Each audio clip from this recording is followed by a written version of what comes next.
అందరికీ నమస్కారం. రాష్ట్ర ప్రభుత్వం ఈరోజు మొదటి రోజే శాసనసభలో ప్రతిపక్షం యొక్క గొంతు నొక్కుతూ ప్రజాస్వామ్యాన్ని అపహాస్యం చేసే విధంగా ప్రజాస్వామ్యాన్ని శాసనసభ సాక్షిగా ఖూనీ చేయడం జరిగింది. ప్రధాన ప్రతిపక్షంగా ఉన్నటువంటి బీఆర్ఎస్ పార్టీకి కనీసం రెండవ వ్యక్తికి అవకాశం ఇవ్వలేదు, క్లారిఫికేషన్ కూడా అవకాశం ఇవ్వలేదు. క్లారిఫికేషన్కి అవకాశం ఇవ్వకపోవడమే కాక మేము ప్రొటెస్ట్ తెలియజేస్తాము. ప్రొటెస్ట్ అనేది it is the right of the member, it is the right of the opposition. కానీ ప్రొటెస్ట్కు కూడా అవకాశం ఇవ్వకుండా సభను వాయిదా వేసుకొని ప్రభుత్వం పారిపోయింది. ఈరోజు ఇది చాలా దురదృష్టకరం. సభలో ఇతర విపక్షాలు ఎంఐఎం బీజేపీలకు కూడా క్లారిఫికేషన్కు అవకాశం ఇవ్వకుండా సభను వాయిదా వేసుకొని ఈరోజు ఏకపక్షంగా బుల్డోజ్ చేసుకొని ప్రభుత్వం పారిపోయిన తీరును ప్రజలు గమనిస్తూ ఉన్నారు. చెప్పేదేమో శ్రీరంగ నీతులు, చేసేదేమో ఏందనేది ఇలా ప్రజలు గమనించారు.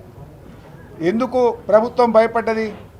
ముఖ్యమంత్రి గారు చాలాసేపు మాట్లాడుతూ స్వీపింగ్ రిమార్క్స్ చేశారు. అన్నీ కూడా సత్యదూరమైనటువంటి విషయాలు చెప్పారు. అబద్ధాలను, గోబల్స్ను చెప్పే ప్రయత్నం చేసినారు. ఇవాళ ఎన్నికల్లో ఎట్లయితే కాంగ్రెస్ పార్టీ ఒక అబద్ధాన్ని 100 సార్లు చెప్తే నిజమైందనే రీతిలో వ్యవహరించిందో, శాసనసభలో కూడా పూర్తి అబద్ధాలను, అవాస్తవాలను, సత్యదూరమైన విషయాలను చెప్తూ సభ ద్వారా ఈ రాష్ట్ర ప్రజల్ని తప్పుదో పట్టించే ప్రయత్నం చేసినారు. క్లారిఫికేషన్ ఇవ్వడానికి ఎందుకంత భయం? మీరు సభలో ఏదైనా చర్చిస్తాము, ప్రజాస్వామ్యబద్ధంగా ఉంటాము, మేము చాలా డెమోక్రటిక్గా ఉంటామని మాటలు బాగా చెప్పింది కదా. మాటలు కోటలు దాటుతున్నాయి, చేతలు మాత్రం గడప దాటడం లేదు. ఎందుకు ఇలా మొదటి రోజే మీరు ప్రతిపక్షం యొక్క గొంతు నొక్కే ప్రయత్నం చేసినారు? ముఖ్యమంత్రి గారు గంటన్నర సేపు మాట్లాడుతూ ఉంటే మేము మధ్యలో లేచి పాయింట్ ఆఫ్ ఆర్డర్ లేవనెత్తితే కూడా స్పీకర్ గారు మా దిక్కు చూడరు, మాకు మైక్ ఇవ్వరు. అంటే ముఖ్యమంత్రి గారు మాట్లాడినంతసేపు మాకు కనీసం మేము పాయింట్ ఆఫ్ ఆర్డర్ అడిగినా, క్లారిఫికేషన్ అడిగినా మాకు అవకాశం ఇవ్వలేదు. సభానాయకుడు మాట్లాడినాక మీకు అవకాశం ఇస్తాం. అవకాశం ఇచ్చి మేము మాట్లాడకముందే 3 నిమిషాల్లో 3 సార్లు మైక్ కట్ చేసి మా సభ వాయిదా వేసుకొని ఇలా పారిపోయిన తీరును ప్రజలు గమనిస్తూ ఉన్నారు. అంటే వాళ్ళు ఇలా పూర్తి అన్డెమోక్రటిక్గా వ్యవహరించినారు. సభలో ప్రతిపక్షం యొక్క గొంతు నొక్కే ప్రయత్నం చేసినారు. తమ తప్పులు ఎక్కడ ఎత్తి చూపుతారో అని చెప్పి ప్రతిపక్షాలను మాట్లాడనీయకుండా ఇలా పారిపోయినటువంటి పరిస్థితి మనం చూస్తూ ఉన్నాం. ఇలా కాంగ్రెస్ పార్టీ చరిత్ర, వాళ్ళ నేపథ్యమే కుటుంబ నేపథ్యం. కానీ ఇలా మా మీద ఆరోపణలు చేస్తూ ఉన్నారు. ఇలా నెహ్రూ గారు, ఇందిరాగాంధీ గారు, రాజీవ్ గాంధీ గారు, దురదృష్టవశాత్తు రాజీవ్ గాంధీ గారు చనిపోతే మరి ఈ 100 కోట్ల మంది మన భారతీయులు ఎవరు దొరకనట్టు సోనియా గాంధీ గారిని అధ్యక్షులు చేసుకున్నటువంటి చరిత్ర కాంగ్రెస్ పార్టీది. ఇవాళ వాళ్ళు మా గురించి మాట్లాడేటువంటి నైతికత ఇవాళ వాళ్ళకి లేనే లేదు. ముఖ్యంగా ఈరోజు దయ్యాలు వేదాలు వల్లించినట్టుగా రేవంత్ రెడ్డి గారు సభలో మాట్లాడినారు. ఆ రోజు పివి నరసింహారావు గారు, మన తెలంగాణ ముద్దుబిడ్డ, వారు ఒక ప్రధానమంత్రిగా పనిచేసి ఈ దేశానికి ఎంతో వన్నె తెచ్చినటువంటి వ్యక్తి, ఎన్నో సంస్కరణలు తెచ్చినటువంటి వ్యక్తి. అలాంటి గొప్ప నాయకుడు చనిపోతే కనీసం చూడడానికి కూడా పోనటువంటి చరిత్ర మీ కాంగ్రెస్ పార్టీది, మీ నాయకులది. పివి నరసింహారావు గారిని అవమానపరిచినాడు నోరు విప్పని నాయకులు మీరు. కనీసం ఆయన గుంటెడు జాగ కూడా ఢిల్లీలో ఆయన యొక్క శవాన్ని పెట్టడానికి స్థలం ఇవ్వకుండా హైదరాబాద్కు పంపించినటువంటి చరిత్ర కాంగ్రెస్ పార్టీది. కానీ మేము, గౌరవ ముఖ్యమంత్రి గారు ఆ రోజు కేసీఆర్ గారు ఆయనను గౌరవించి పీవీ ఘాట్ని ఏర్పాటు చేసి ఘనంగా ఆయన యొక్క దహన సంస్కారాలు జరిపినటువంటి చరిత్ర మాది. ఇలా మీరు మా గురించి మాట్లాడడం అంటే అది దయ్యాలు వేదాలు వల్లించడం. ఆనాడు రాజీవ్ గాంధీ గారు బతుకున్నప్పుడు ఎయిర్పోర్ట్లో మన తెలంగాణ ముద్దుబిడ్డ అంజయ్య గారిని ఏ విధంగా అవమానపరిచిందో తెలియదా? ఆ చరిత్ర మీరు పెట్టుకొని మా గురించి మాట్లాడుతూ ఉన్నారు. అమరవీరులను ఇవాళ గౌరవించింది బీఆర్ఎస్ ప్రభుత్వం. ప్రతి సంవత్సరం రాష్ట్ర అవతరణ దినోత్సవం నాడు కేసీఆర్ గారు అమరులకు ముందు సల్యూట్ చేసి ప్రతి జిల్లాలో, ఇక్కడ గౌరవ ముఖ్యమంత్రి గారు, జిల్లాల్లో మంత్రులు అమరులకు సల్యూట్ చేసి మరి రాష్ట్ర అవతరణ ఉత్సవాలు జరిపినాం. రాష్ట్ర అవతరణ ఉత్సవాలు జరిపిన ప్రతిసారి కూడా అమరుల కుటుంబ సభ్యులను వాళ్ళను స్మరించుకుంటూ వారిని సన్మానిస్తూ వారి త్యాగాలను గుర్తు చేస్తూ ప్రతి సంవత్సరం రాష్ట్ర అవతరణ దినోత్సవాన్ని జరిపాం. అమరుల పేరిట అద్భుతంగా సచివాలయంకి ఎదురుగానే అమరవీరుల స్మారక భవనాన్ని కట్టినటువంటి చరిత్ర కేసీఆర్ గారిది, బీఆర్ఎస్ పార్టీది. అంటే సచివాలయంలో ఎవరు కూర్చున్నా ఎదురుగా అమరుల యొక్క త్యాగాలు గుర్తుండాలి, అమరుల త్యాగాలను ప్రతి నిమిషం గుర్తు చేసే విధంగా ఉండాలని అమరుల యొక్క మరి భవనాన్ని అంత గొప్పగా కట్టింది ఇవాళ బీఆర్ఎస్ పార్టీ. ఇవాళ మీరు అమరుల గురించి మాట్లాడతారా? కానిస్టేబుల్ కిష్టయ్య గారి కుటుంబాన్ని హక్కున చేర్చుకొని వారి కుమార్తెను డాక్టర్ చేసినటువంటిది కేసీఆర్ గారు. అసలు రేవంత్ రెడ్డి గారు తెలంగాణ ఉద్యమకారుల గురించి మాట్లాడే హక్కు ఉందా మీకు? మీ పేరే రైఫిల్ రెడ్డి. ఆనాడు తెలంగాణ ఉద్యమంలో తుపాకీ పట్టుకొని జై తెలంగాణని ఎవడంటాడో రండి కాల్చి వేస్తా అని చెప్పి ఉద్యమకారుల మీద తుపాకీ గురిపెట్టిన చరిత్ర రేవంత్ రెడ్డి గారిది. మీరు తెలంగాణ ఉద్యమకారుల గురించి మాట్లాడితే 100 ఎలుకలు తిన్న పిల్లట నేను శాకాహారిని అన్నదట. ఆనాడు తెలంగాణ ఉద్యమాన్ని అడుగడుగున వ్యతిరేకించింది నువ్వు, సమైక్యవాదులకు అడుగులు మడుగులొత్తింది నువ్వు. ఇవాళ నీకేదో ఉద్యమకారుల మీద ప్రేమ ఉందని మాట్లాడుతున్నావు. యాదిరెడ్డి గారు ఆ రోజు ఇక్కడ ఎంతమంది చనిపోయినా ఈ ప్రభుత్వం గుర్తిస్తలేదని ఆ సోనియా గాంధీ గారి ఇంటి ముందు పోయి చెట్టు కూరేసుకొని యాదిరెడ్డి గారు చనిపోయింది. ఆ యాదిరెడ్డి గారి శవాన్ని తేవడానికి మేము ఢిల్లీ పోయినాం తప్ప నువ్వు కనీసం యాదిరెడ్డి శవాన్ని చూడడానికి వచ్చినావా రేవంత్ రెడ్డి గారు? ఏ రోజైనా యాదిరెడ్డి కుటుంబాన్ని నువ్వు పరామర్శించినావా రేవంత్ రెడ్డి గారు? ఇవాళ నీకేదో ప్రేమ ఉన్నట్టు శాసనసభలో మొసలు కన్నీరు గార్చే ప్రయత్నం ఇవాళ రేవంత్ రెడ్డి గారు చేస్తూ ఉన్నారు. అసలు తెలంగాణ ఉద్యమకారుల గురించి, తెలంగాణ అమరుల గురించి మాట్లాడే నైతికత నీకు ఉందా అని నేను అడుగుతా ఉన్నా. మా మీద 100 కేసులు ఉన్నాయి, మేము అరెస్ట్ అయినాం, మేము జైళ్ళల్లో ఉన్నాం, ఈరోజు కూడా మా మీద కేసులు ఉన్నాయి. ఎన్నికల అఫిడవిట్లో, మొన్నటి ఎన్నికల అఫిడవిట్లో కూడా తెలంగాణ ఉద్యమ కేసులు మా మీద ఉన్నాయి. ఎన్నికల అఫిడవిట్లో కూడా మేము పెట్టాం. ఇవాళ ఎంతోమంది ఉద్యమకారుల మీద కేసులు మాఫీ చేసినాం, కేసులు ఎత్తివేసినాం. కొన్ని చివరి దశలో కొన్ని కేసులు ఉన్నాయి, అందులో మా మీద కూడా ఉన్నాయి. సో అవి దాన్ని పట్టుకొని ఆయన ఏదో పెద్ద అమరవీరుల మీద ప్రేమ ఉన్నట్టు తెలంగాణ ఉద్యమకారుల గురించి మాట్లాడే నైతికత రేవంత్ రెడ్డి గారికి లేదు. అదేవిధంగా రైతుల ఆదాయం విషయంలో కూడా ఆయన మరి తప్పుదో పట్టించే ప్రయత్నం చేసినాడు. వాస్తవానికి నీతి ఆయోగ్ రిపోర్ట్ నేను చెప్పేది, సభలో రైతుల ఆదాయంలో తెలంగాణ వెనుకకుందని ఒక తప్పుడు రిపోర్ట్ని ఇచ్చారు. మేము క్లారిఫికేషన్ అడిగితే మైక్ ఇవ్వరు, స్వీపింగ్ రిమార్క్స్ చేస్తారు. ఇంకొక వైపు ఏమో సభలో మరి మమ్మల్ని మాట్లాడనీయకుండా వాయిదా వేసుకొని పారిపోతున్నారు.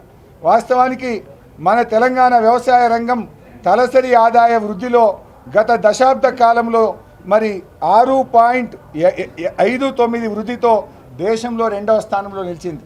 అంటే 6.59% వ్యవసాయ రంగంలో వృద్ధి రేటు సాధించి దేశంలో 2వ స్థానంలో నిలిచింది. మొదటి స్థానం ఎవరిదంటే చిన్న రాష్ట్రమైన సిక్కిం 6.87%. ఇది ఎవరు చెప్పిండ్రు?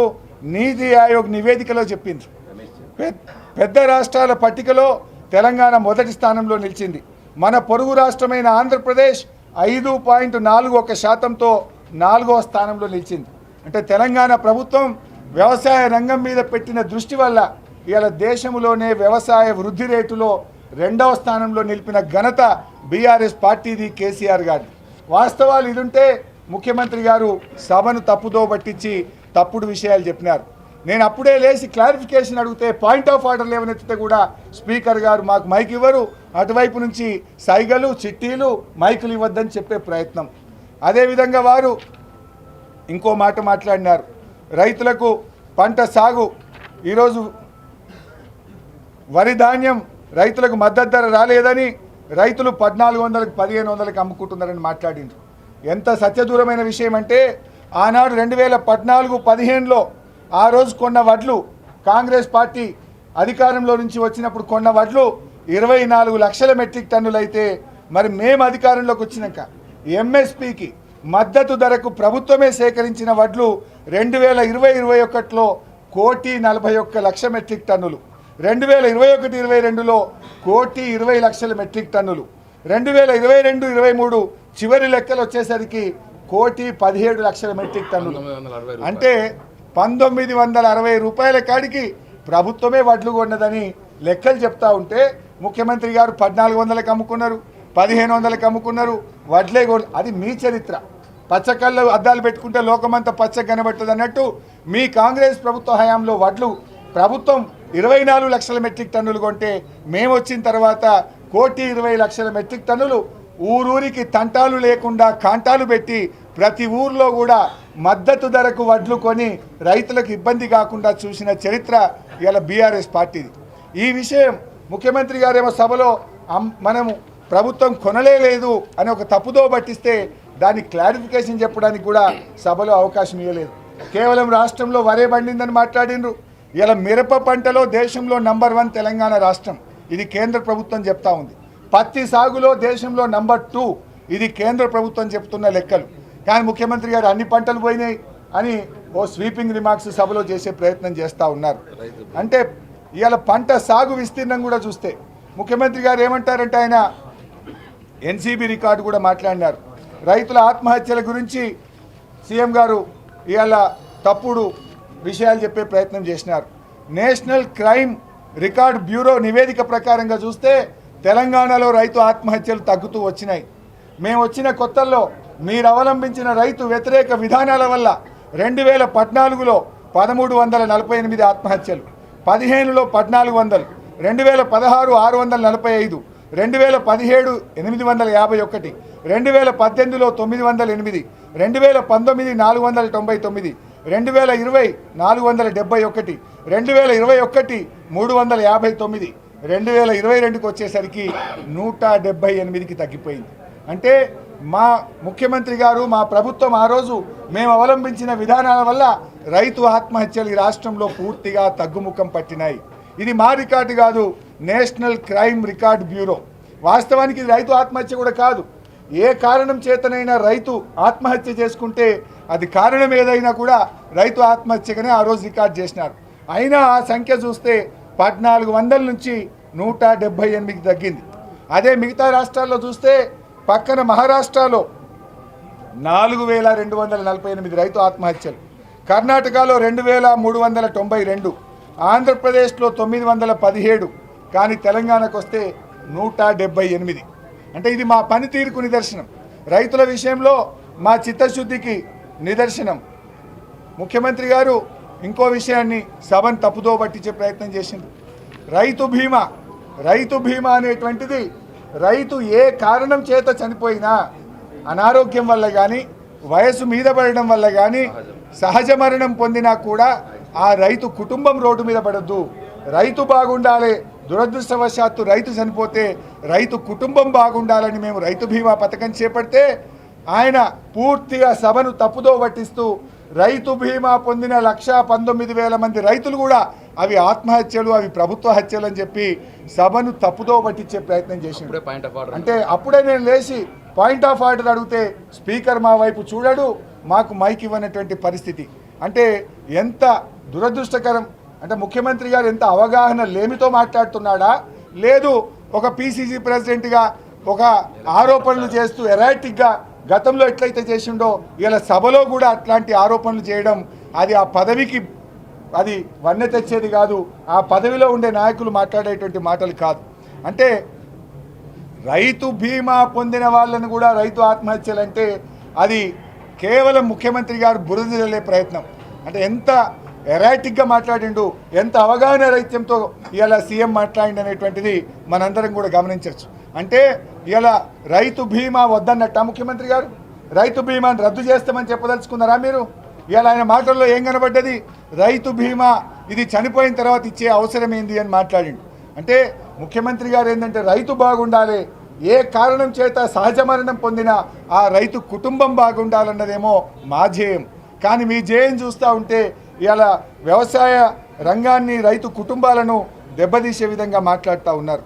ఇంకో మాట ఆయన మాట్లాడుతూ బోర్వెల్ ఎందుకు పెరిగినాయి అన్నాడు. మీ హయాంలో బోర్ వేస్తే కూడా చుక్క నీళ్లు రాలే. మీ కాంగ్రెస్ హయాంలో బోరింగ్లు వేస్తే కళ్ళల్లో నీళ్ళు వచ్చినాయి, బోరు పొక్కలల్లో నీళ్లు రాలే.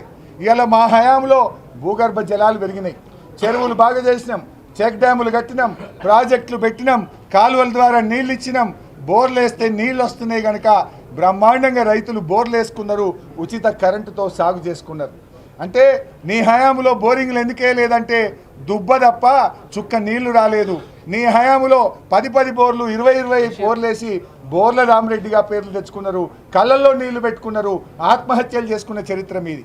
ఇలా కేంద్ర ప్రభుత్వమే చెప్పింది దేశంలో అన్ని రాష్ట్రాల్లో భూగర్భ జలాలు తగ్గుతుంటే తెలంగాణలో 6.5 మీటర్ల భూగర్భ జలాలు పెరిగినాయి. ఎందుకు పెరిగినాయి? నేను మ్యాజిక్ చేస్తే పెరిగినాయా?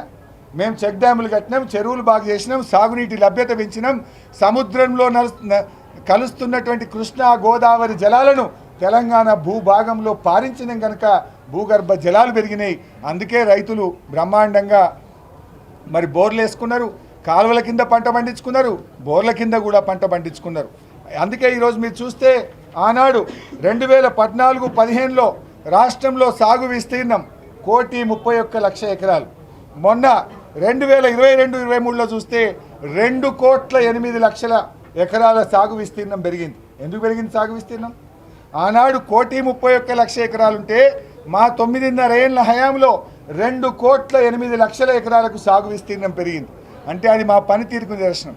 మేము చెరువులు బాగు చేయడం ద్వారా ఆయకట్టు స్థిరీకరణ జరిగింది, పెండింగ్ ప్రాజెక్టులు పూర్తి చేయడం ద్వారా ఆయకట్టు వచ్చింది, కొత్త ప్రాజెక్టులు కట్టడం ద్వారా ఆయకట్టు వచ్చింది. ఈ రకంగా మేము ఆయకట్టును పెంచే ప్రయత్నం చేసినాం. కానీ ముఖ్యమంత్రి గారు ఏంటంటే సభను పక్కదో పట్టిస్తూ బోరింగ్లు ఎందుకు వేసినారు, మీరు ప్రాజెక్టులు కట్టే. మేము ప్రాజెక్టులు కట్టినాం కనుక, చెక్ డ్యాములు కట్టినాం కనుక, చెరువులు బాగా చేసినాం కనుక నీటి లభ్యత పెరిగింది. అందుకే కొత్తగా బోర్లు వేసుకున్నారు, ఆయకట్టు వచ్చింది. సో బోర్ల కింద పెరిగింది, ప్రాజెక్టుల కింద కూడా ఆయకట్టు పెరిగింది. ఇది మా ప్రభుత్వం సాధించిన విజయం. ఇవాళ పాలమూరు రంగారెడ్డి గురించి కూడా మళ్ళీ మీరు చర్చ పెట్టండి, తప్పకుండా మేము సభలోనే సమాధానం చెప్తాం. ఇవాళ ఆనాడు అసలు నీళ్లు లేని చోట మీరు ప్రాజెక్టు సంకల్పించండి.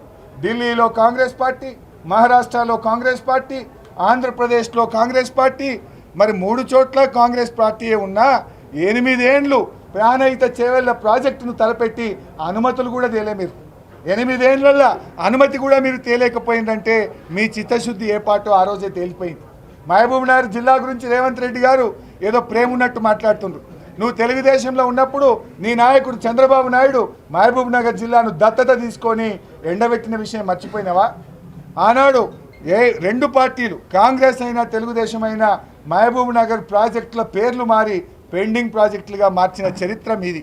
ఆ ప్రాజెక్టులను పూర్తి చేయక అవి పెండింగ్ ప్రాజెక్టులు అయినాయి. మేము రాగానే ఆ పెండింగ్ ప్రాజెక్టులను రన్నింగ్ ప్రాజెక్టులుగా మార్చినాం. కల్వకుర్తి, భీమా, నెట్టెంపాడు, కోయిల్ సాగర్లను పూర్తి చేసి పాలమూరు పచ్చబడేటట్టు చేసినాం, వలసలు వాపసు వచ్చేటట్టు చేసినాం. ఇవాళ పాలమూరులో పక్క రాష్ట్రాల కూలీలు వచ్చి పనిచేసే విధంగా పాలమూరుని అభివృద్ధి చేసిన చరిత్ర మాది. నువ్వు వాస్తవాలను వక్రీకరించి సభా నాయకుడిగా ఉన్నవని నీకు ఇష్టం వచ్చినట్టు మాట్లాడి సభలో మాకు క్లారిఫికేషన్ అవకాశం ఇవ్వకుండా నీకేదో పాలమూరు మీద ప్రేమ ఉందంటే నీళ్లు బారిన రైతులు మర్చిపోరు, పంట పండిన పాలమూరు రైతులు తప్పకుండా మమ్మల్ని గుర్తుపెట్టుకుంటారు. అయితే ఈరోజు అదే కాదు, నీ ఆలంపూర్ గురించి ప్రస్తావించినావు. తుమ్మిళ్ళ లిఫ్ట్ ఇరిగేషన్ ప్రాజెక్టును 9 నెలల్లో పూర్తి చేసి ఆలంపూర్ గద్వాలకు నీళ్ళు ఇచ్చిన చరిత్ర మా బీఆర్ఎస్ పార్టీది.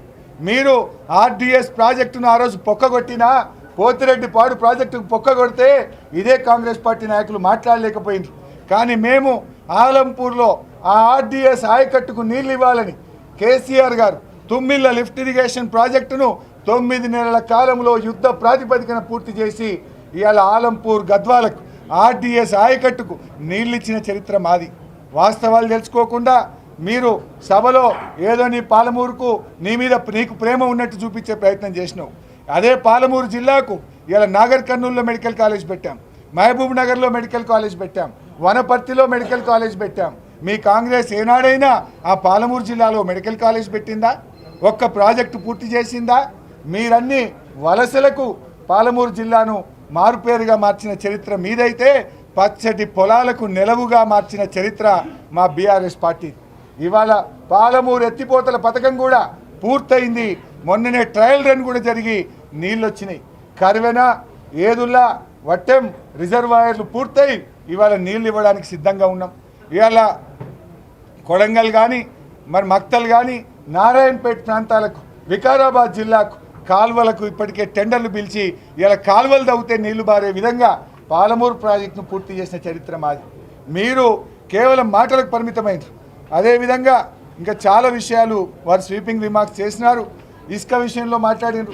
10 ఏళ్ల కాంగ్రెస్ హయాంలో ఇసుక మీద వచ్చిన ఆదాయం 9 కోట్లు. మరి బీఆర్ఎస్ పార్టీ ఆ ఇసుకకు ఒక పారదర్శకమైన విధానం తెచ్చి ఆన్లైన్ పద్ధతి తీసుకొస్తే ఇలా 5,000 కోట్ల రూపాయలు రాష్ట్రానికి ఆదాయం వచ్చింది. అంటే మీ 10 ఏళ్ల హయాంలో కాంగ్రెస్ పార్టీ నాయకుల జేబుల్లోకి, మీ పైరవకారులు బ్రోకర్ల జేబుల్లోకి డబ్బులు పోయినాయి. మేము వచ్చిన తర్వాత ప్రభుత్వ ఖజానాలోకి డబ్బులు వచ్చినాయి. సంపద పెంచినాం, మేము పేదలకు పంచినాం. మీరేమో లీడర్లు బ్రోకర్లు మీరు చేసుకున్నారు. అది మాకున్న పారదర్శకమైన పద్ధతి. అంటే ఈ రకంగా వారు స్వీపింగ్ రిమార్క్స్ చేసే ప్రయత్నం చేసినారు. తెలంగాణ విషయంలో వాళ్ళకేదో చిత్తశుద్ధి ఉందని మేమే తెలంగాణ ఇచ్చినామని మాట్లాడింది. మరి ఆనాడు భారతదేశ స్వాతంత్రం కోసం గాంధీజీ గారు, భగత్ సింగ్ గారు ఎంతోమంది పోరాటం చేసిండ్రు. మరి వారి పోరాటాల వల్ల స్వాతంత్రం వచ్చిందా? బ్రిటిష్ వారి దయా దాక్షిణ్యాల వల్ల స్వాతంత్రం వచ్చిందా? స్వాతంత్రం మనం పోరాడి తెచ్చుకున్నామా? బ్రిటిష్ వాళ్ళు ఇచ్చిపోయిందా? ఇవాళ తెలంగాణ కూడా కేసీఆర్ నాయకత్వంలో మరి పేగులు దాకా మేము కొట్లాడినాం. చావు నోట్లో తలబెట్టి కేసీఆర్ తెలంగాణ తెచ్చిండు. మాది తెలంగాణతో ఉన్నది పేగుబంధం. మీదేమో కేవలం అధికారం కోసం, రాజకీయం కోసం మీరు కపట ప్రేమ మీరు చూపిస్తూ ఉన్నారు. మాదేమో త్యాగాల పునాదుల మీద తెలంగాణ సాధించినాం. గడ్డి పోచల్లాగా పదవులు త్యాగం చేసినాం.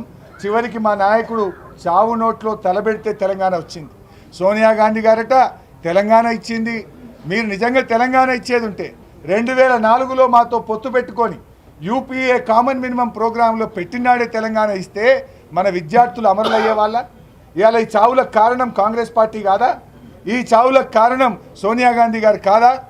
మీరు 2004 నుంచి 14 దాకా 10 ఏళ్ళు ఆలస్యం చేయడం వల్ల ఇవాళ ఇంతమంది మరణాలకు మీరు కారణం. ఇదే రేవంత్ రెడ్డి గారు సోనియా గాంధీ బలిదేవత అన్నాడు. ఇది అసెంబ్లీలో మాట్లాడిండు, బయట మాట్లాడిండు. ఇవాళ బలిదేవత అయిన సోనియా గాంధీ నీకు దేవత కనబడుతుంది. ఈ అమరుల చావులకు నీ కాంగ్రెస్ పార్టీ, నీ నాయకురాలు సోనియా గాంధీ గారు కారణం కాదా? దాని మీద ఎందుకు మాట్లాడవు? అంటే ఇవాళ మేము వెన్నుపోటు పొడిచినామని మాట్లాడుతాం. వెన్నుపోటు పొడిచింది కాంగ్రెస్ పార్టీ. ఆ రోజు తెలంగాణ వచ్చిన తర్వాత మేము గౌరవంగా వెళ్ళి వారి కృతజ్ఞత చెప్పి మేము హైదరాబాద్కు రానేలేదు. మా ఎంపీ విజయశాంతి గారిని తీసుకుపోయి కాంగ్రెస్లో జాయిన్ చేసుకున్నారు. మా ఎమ్మెల్యే అప్పటి మంచిర్యాల ఎమ్మెల్యే అరవింద్ రెడ్డి గారిని తీసుకుపోయి కాంగ్రెస్ పార్టీలో చేర్చుకున్నారు. నిజంగా మాతో కలిసే ఉద్దేశం ఉంటే, మేము కలిసి పనిచేయాలని మీరు అనుకుంటే మరి మా పార్టీ ఎంపీని ఎమ్మెల్యేను ఆ రోజు ఎందుకు హడావిడిగా కాంగ్రెస్ పార్టీలో చేర్చుకున్నారు? అంటే మీరు ఆ రోజు మీరే మమ్మల్ని వద్దనుకున్నారు, వీళ్ళతో పని ఏందని అనుకున్నారు. మా ఎంపీలను ఎమ్మెల్యేలను కాంగ్రెస్ పార్టీలో చేర్చి మమ్మల్ని నిర్వీర్యం చేయాలని చూసినారు. అయితే మీరే మమ్మల్ని వద్దనుకుంటే మేము ప్రజలకు పోయినాం. తెలంగాణ తెచ్చిన కేసీఆర్ను, టీఆర్ఎస్ పార్టీని ఆ రోజు ప్రజలు గెలిపించుకున్నటువంటి పరిస్థితి. ఫ్యూడల్ విధానాలు మీ ఇలా మేము ప్రేమపూర్వకంగా గౌరవంగా మీ దగ్గరికి వెళ్తే వెన్నుపోటు పొడిచి మా ఎంపీలను ఎమ్మెల్యేలను లాక్కొని మా పార్టీని నిర్వీర్యం చేసి మా పార్టీని మింగేయాలని చూసింది ఆ రోజు కాంగ్రెస్ పార్టీ. సో ఏది ఏమైనా ఇంకా చాలా విషయాలు కూడా ఉన్నాయి, అవి మళ్ళీ సభలో చెప్తాం. అంటే ఇలా సభ జరిగిన తీరు చాలా దురదృష్టకరం. దీన్ని చాలా తీవ్రంగా ఖండిస్తూ ఉన్నాం. స్పీకర్ గారికి 2 చేతులు జోడించి ఆయనకు అప్పీల్ చేస్తూ ఉన్నాం. మీ మీద గౌరవం ఉన్నది, దయచేసి మీరు ఇట్లా ఏకపక్షంగా సభను వాయిదా వేయొద్దు. ప్రొటెస్ట్ అనేదాన్ని ఇవ్వరా? క్లారిఫికేషన్కు అవకాశం ఇవ్వలేదు, చివరికి ప్రొటెస్ట్కు కూడా అవకాశం ఇవ్వలేదు. 39 మంది శాసనసభ్యులున్న ఒక ప్రధాన ప్రతిపక్షానికి ప్రొటెస్ట్కు కూడా అవకాశం ఇవ్వకుండా అప్రజాస్వామికంగా మా గొంతు నక్కిన విధానాన్ని మేము తీవ్రంగా ఖండిస్తూ ఉన్నాం. జై తెలంగాణ.